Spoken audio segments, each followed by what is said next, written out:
তীব্র বিতর্কের মুখে থাকা গায়ক মাইনুল হাসান নোবেল বর্তমানে রয়েছেন কারাগারে। তবে সেখানেই নতুন করে জীবনের অধ্যায় শুরু করলেন তিনি। ধর্ষণ মামলার বাদী ইডেন কলেজের এক প্রাক্তন ছাত্রীকে বৃহস্পতিবার কারাগারের ভেতরেই বিয়ে করেছেন এই আলোচিত গায়ক। গত 20 মে ওই ছাত্রীর করা ধর্ষণ মামলায় গ্রেপ্তার হন নোবেল। অভিযোগ, তিনি ভিকটিমকে 7 মাস ধরে আটকে রেখে একাধিকবার ধর্ষণ করেন এবং সেই ঘটনার ভিডিও ধারণ করে তা ছড়িয়ে দেওয়ার হুমকি দেন। মামলার তদন্ত চলাকালীন আদালতের নির্দেশে তাকে কারাগারে পাঠানো হয়। সম্প্রতি মামলার বাদী ও আসামির পারস্পরিক সমঝোতার ভিত্তিতে উভয়ের বিয়ের সিদ্ধান্ত আসে। এরপর নোবেলের আইনজীবী ঢাকার মেট্রোপলিটন ম্যাজিস্ট্রেট আদালতে আবেদন করেন জেল হাজতে বিয়ে করার অনুমতির জন্য। শুনানি শেষে আদালত কারাগারে নিকাহ সম্পাদনের নির্দেশ দেন।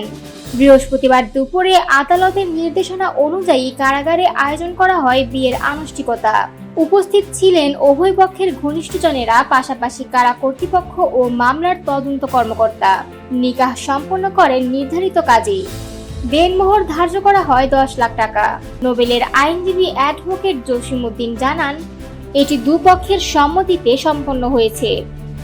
আইন অনুযায়ী কারাগারে রেজিস্ট্রি কাবিন ও অন্যান্য প্রক্রিয়া সম্পন্ন করা হয়েছে। এই ঘটনাকে ঘিরে সামাজিক মাধ্যমে চলছে মিশ্র প্রতিক্রিয়া। কেউ বলছেন এটি দুর্বলতার ফাঁদ, আবার কেউ দেখছেন এটি আইনি সমাধানের এক পথ।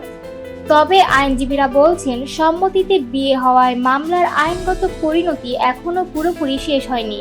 মামলা প্রত্যাহার বা সাজার বিষয় আদালতের উপরে নির্ভর করবে। উল্লেখ্য, মাইনুল হাসান নোবেল একসময় বাংলাদেশ ও ভারতের সঙ্গীত প্রেমীদের হৃদয়ে স্থান করে নিয়েছিলেন। তবে সাম্প্রতিক বছরগুলোতে নানা বিতর্কে জড়িয়ে পড়ে হারিয়েছেন সেই জনপ্রিয়তা।